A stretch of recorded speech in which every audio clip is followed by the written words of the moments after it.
DMTV Info, votre chaîne d'information en temps réel. La politique, la santé, le sport, les faits de société, la musique, les rumeurs et bien plus encore. Vous découvrirez cela dans notre chaîne DMTV Info.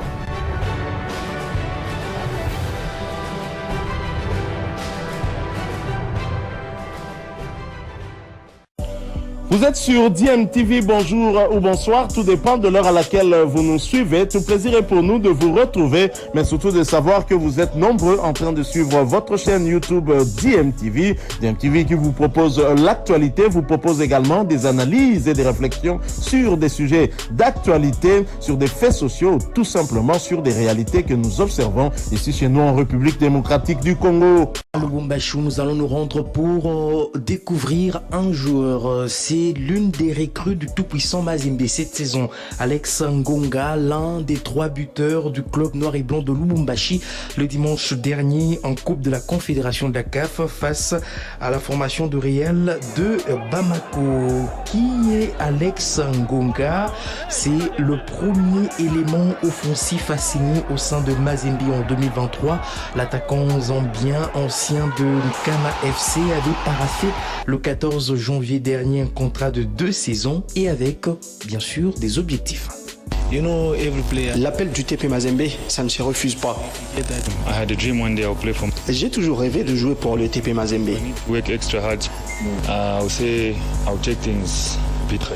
Pour moi, je vais aider l'équipe à atteindre ses objectifs.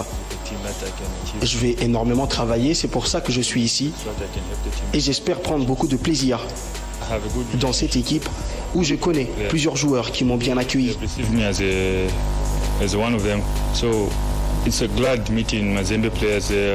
Voilà, c'était là Alex Ngonga, ce joueur qui a inscrit le 2e but de Mazembe le dimanche dernier. Engagé et entreprenant dans le jeu, Alex Ngonga donne, grâce à son style de jeu, plusieurs idées à Pamphile Miayo. On parle encore de lui. Cette fois-ci, nous allons écouter l'un des journalistes qui l'a suivi de près lors des rencontres amicales, rencontres de préparation du club noir et blanc de Lubumbashi. Alain Bassila, il est journaliste sportif à Dynamique Télévision qui est né à Lubumbashi.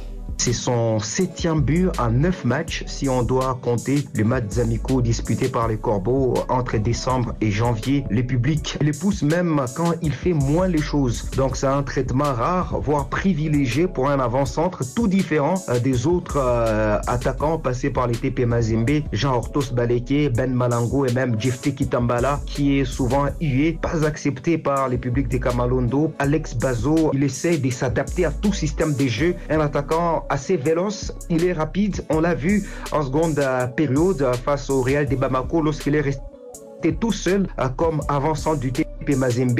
Il dispose d'une très belle qualité des frappes, surtout en instantanéité. Donc c'est un très bon attaquant. Il faudrait maintenant que son XG s'améliore et continue de s'améliorer. La capacité à se créer des occasions et à les convertir en but. Alex Bazo est arrivé avec toute son expérience, 30 ans déjà. Il connaît la pression. Il a déjà joué des matchs en campagne africaine. C'est un international. L'environnement lui a été propice pour l'adaptation. Un environnement avec cette colonie zambienne qui s'est déjà installée au TP Mazembe depuis une décennie et demie. Lui, il est arrivé et il commence à s'affirmer petit à petit.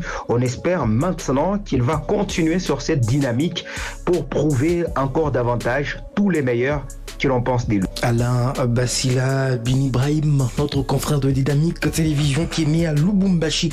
Et puisque nous parlons de ces coupes interclubs de la CAF, il faut signaler que la 2e journée sera déjà prévue le 19 février. Le tout-puissant Mazembe va donc jouer en déplacement en Tanzanie sur la pelouse de Young Africans.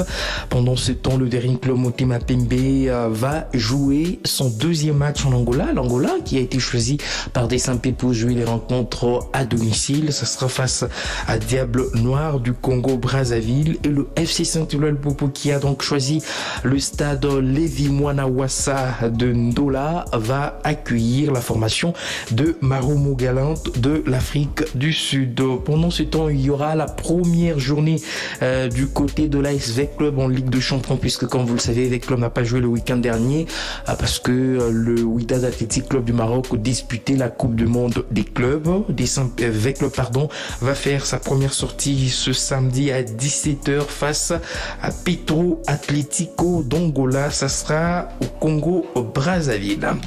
Nous allons rester en football pour parler des éliminatoires de la CAN 2023. Vous le savez, la RDC va jouer au mois de mars son 3e match face à la Mauritanie. Et déjà quelques nouvelles concernant la sélection A. Jonathan Ikangalombo et Esdras Kabamba sur la liste des présélectionnés de Sébastien Desabre. Selon nos informations, les informations à notre possession, Jonathan Ikangalombo, il est du Daring Club Motema Pembe sur cette liste, lui qui reste sur 2 belles prestations du championnat d'Afrique des Nations 2022 qui s'est déroulé en Algérie. Vous le savez, il avait joué les 2 premiers matchs.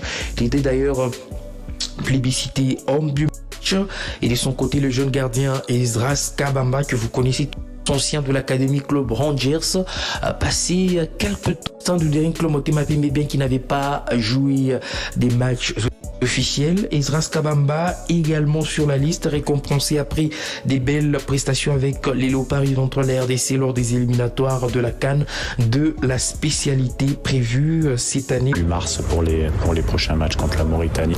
Le côté positif, est-ce qu'on vous a vu dans les différentes rencontres du championnat, on vous a vu à Lubumbashi, on vous a vu à Kinshasa, vous avez déjà finalement un domicile à Kinshasa? Oui, bien sûr, mais c'était une condition qu'on s'était mis. Après, la sélection, il y a des joueurs locaux, il y a des joueurs aussi qui jouent à l'étranger, donc c'est important aussi d'aller les rencontrer.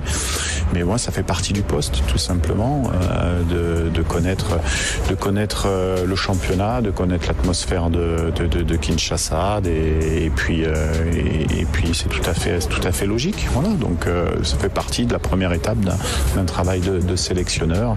Et la deuxième étape sera les regroupements de mars et de juin pour mettre en place une équipe qui sera amenée à relever des challenges de taille. Voilà, mais en tout cas, comme je l'ai dit, on fait tout ce qui est possible, en tout cas, pour pouvoir inverser la tendance, parce qu'il y a quand même beaucoup de travail au niveau de la sélection d'air. Beaucoup de travail, c'était là Sébastien Desabre, sélectionneur des Léopards A de la RDC, qui à l'issue des 2 premières journées occupe en tout cas la dernière place du groupe I avec 0 points puisqu'il y a eu 2 défaites. Ils sont derrière les Panthères du Gabon et les Mourabitoun de la Mauritanie qui ont chacun 4 unités, et ainsi que les Crocodiles du Nil du Soudan qui y ont 3 points.